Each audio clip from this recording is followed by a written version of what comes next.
Topic है। अब हम देखते हैं topic number 5।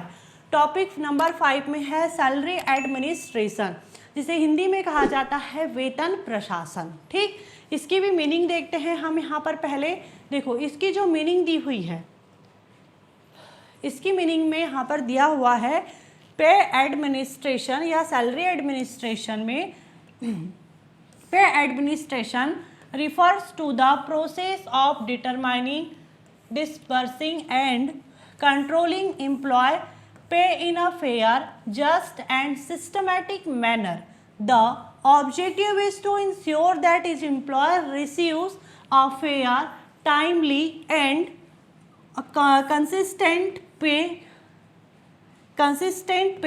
commensurate with their work। देखो, वेतन प्रशासन का मतलब है कर्मचारियों को, जो भी एम्प्लॉय को या कर्मचारियों के वेतन को सही, न्यायपूर्ण मतलब फेयर और व्यवस्थित तरीके से तय करना, देना और नियंत्रित करना।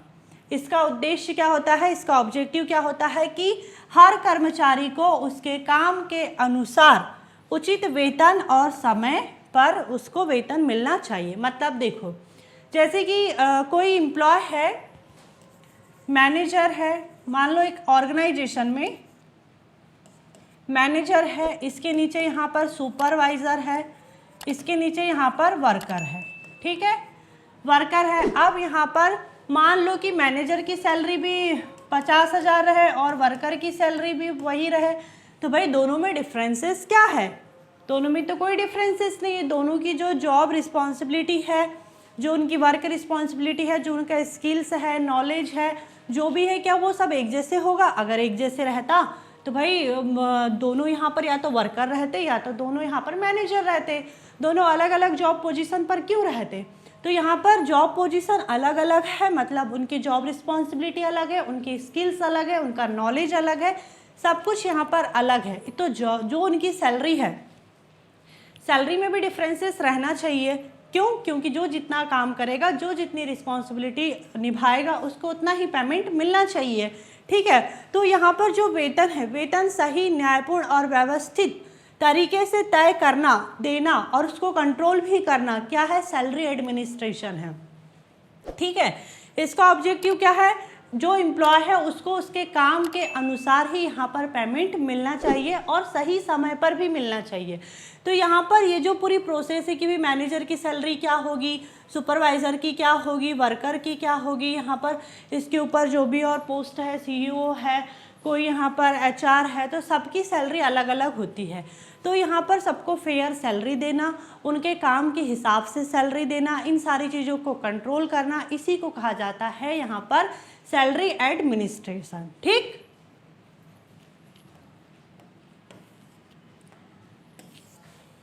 अब देखो एग्जाम्पल में यहाँ पर दिया हुआ है कि सपोज दैट एक कंपनी में 2 एम्प्लॉय है, एक है अनस्किल्ड एम्प्लॉय और दूसरा है स्किल्ड एम्प्लॉय। तो भाई दोनों में से सैलरी किसको ज़्यादा मिलनी चाहिए? स्किल्ड एम्प्लॉय को मिलना चाहिए, है ना। और ये जो डिफरेंसेस है, ये डिफरेंसेस सैलरी एडमिनिस्ट्रेशन के कारण है। क्यों? क्योंकि यहाँ पर जो सैलरी एडमिनिस्ट्रेशन है, उसने यहाँ पर जो एम्प्लॉय है, एम्प्लॉय की स्किल्स को देखा, उसके एक्सपीरियंस को देखा, उसके नॉलेज को देखा, उसकी रिस्पॉन्सिबिलिटी को चेक किया, उसके बाद में फिर यहाँ पर उनके लिए सैलरी डिसाइड किया। तो यहाँ पर ये जो डिफरेंसेस दिख रहा है, और जो एम्प्लॉय है, एम्प्लॉय को जो फेयर सैलरी मिल रही है, उनके काम के अकॉर्डिंग, उनकी रिस्पॉन्सिबिलिटी के अकॉर्डिंग जो सैलरी मिल रही है, वो यहाँ पर सैलरी एडमिनिस्ट्रेशन के कारण ही पॉसिबल हो पाया है। ठीक, आगे देखते हैं अब हम सैलरी एडमिनिस्ट्रेशन के जो मेन काम है, जो इसका जो मेन वर्क है, क्या काम है इसके? देखो, सबसे पहला तो यहाँ पर सैलरी स्ट्रक्चर बनाना, किस पद के लिए कितना वेतन होगा, सबसे पहला काम सैलरी एडमिनिस्ट्रेशन का यही है।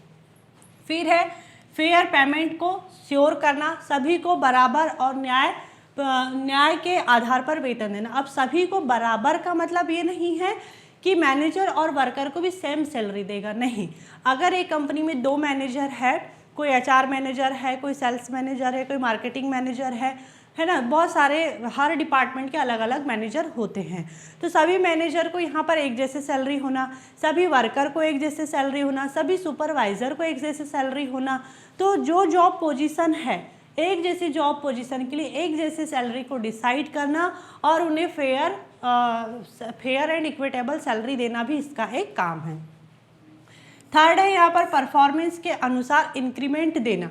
जो एम्प्लॉय जितना अच्छा यहाँ पर कंपनी में मतलब परफॉर्मेंस देगा उतना अच्छा उसका इंक्रीमेंट होगा। ठीक, अगर देखो सबका एक जैसे अगर इंक्रीमेंट कर दें तो यहाँ पर जो अच्छा परफॉर्मेंस दे रहा है, जो एम्प्लॉय हार्ड वर्क कर रहा है और जो एम्प्लॉय बिल्कुल भी वर्क नहीं कर रहा है, लेजी है, तो दोनों में यहाँ पर डिफरेंसेस क्या रह जाएंगे।